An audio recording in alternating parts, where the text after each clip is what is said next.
Et si l'avenir des États-Unis dépendait de ces vidéos? He was already president, and how many rights did you lose? 0. He's trying to protect women's rights. No, immigrants are not getting free stuff. You know, everybody comes in here and gets free stuff and taking stuff away from hardworking Americans. Undocumented immigrants don't qualify for almost every federal benefit with just a few exceptions to protect life or to guarantee safety. Depuis le début de la campagne présidentielle américaine, les candidats font régulièrement des apparitions sur les comptes d'influenceurs. Pourquoi? Avec leurs millions d'abonnés, les influenceurs sont devenus un passage obligatoire pour gagner le vote des jeunes électeurs.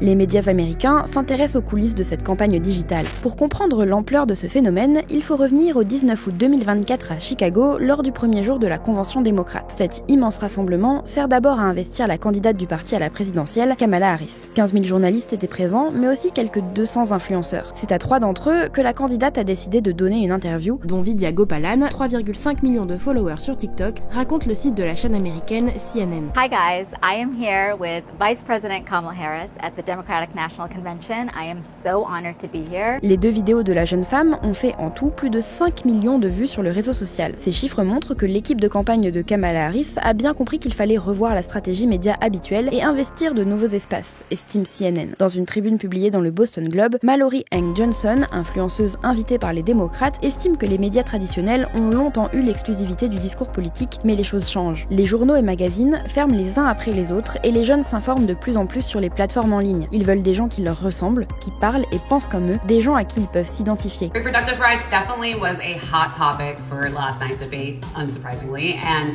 for someone who's gone through IVF and multiple miscarriages, it really hit home. Même idée du côté de Donald Trump. Le Wall Street Journal rapporte par exemple que l'équipe du candidat républicain a invité des influenceurs dans un hôtel non loin du lieu du débat avec Kamala Harris pour qu'ils puissent le commenter en direct. Le think tank Heritage Foundation, qui défend des politiques conservatrices depuis plus de 50 ans, avait invité des dizaines d'influenceurs à Washington, explique aussi le Daily Mail. Ces influenceurs conservateurs se sont réunis pour parler stratégie de communication à l'approche du scrutin du 5 novembre. Ce qu'on va faire, c'est beaucoup de micro-trottoirs, beaucoup de vidéos de réactions sur les sujets qui mobilisent dans notre camp et nous aident à aller chercher de nouveaux publics, explique C.J. Pearson, influenceur républicain présent au rassemblement. Donald Trump fait également une tournée des vidéastes aux millions d'abonnés comme Logan Paul, Adin Ross ou le golfeur Bryson DeChambeau, énumère le Washington Post. I think you might be closer. Can you believe that?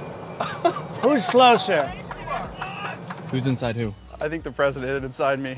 This is one of the greatest shots I've seen in a long time. Une autre catégorie d'influenceurs très présents dans ces élections a retenu l'attention du Wall Street Journal. Dans un article du 8 octobre, le quotidien américain s'intéresse à des apprentis journalistes qui font des millions de vues en résumant l'actualité sur TikTok. Même si certains de ces influenceurs essayent de tendre vers la neutralité, d'autres ne cachent pas leur soutien à l'un ou l'autre candidat. Par exemple, Harry Sisson, 1,3 million d'abonnés, décrit sa ligne éditoriale comme un mélange d'information et de promotion de Kamala Harris et du Parti démocrate. Il était lui aussi invité à la Convention démocrate. After many flight delays, I finally made it. I'm here in Chicago for night 1 of the DNC. Tonight there are a lot of amazing people speaking, like Secretary Hillary Clinton and of course President Joe Biden. Selon les recherches de l'institut spécialisé Credo IQ, les contenus de ces nouveaux influenceurs de l'information penchent soit pour les conservateurs, soit pour les démocrates, et 80% d'entre eux sont jugés partisans. Les médias traditionnels, eux, sont politiquement plus indépendants, détaille l'article. Que ce soit Trump ou Harris, les deux candidats ciblent les jeunes internautes. Les influenceurs ont peut-être le pouvoir de convaincre les derniers indécis. Mais pour qui cette stratégie va-t-elle le mieux fonctionner? Réponse, le 5 novembre.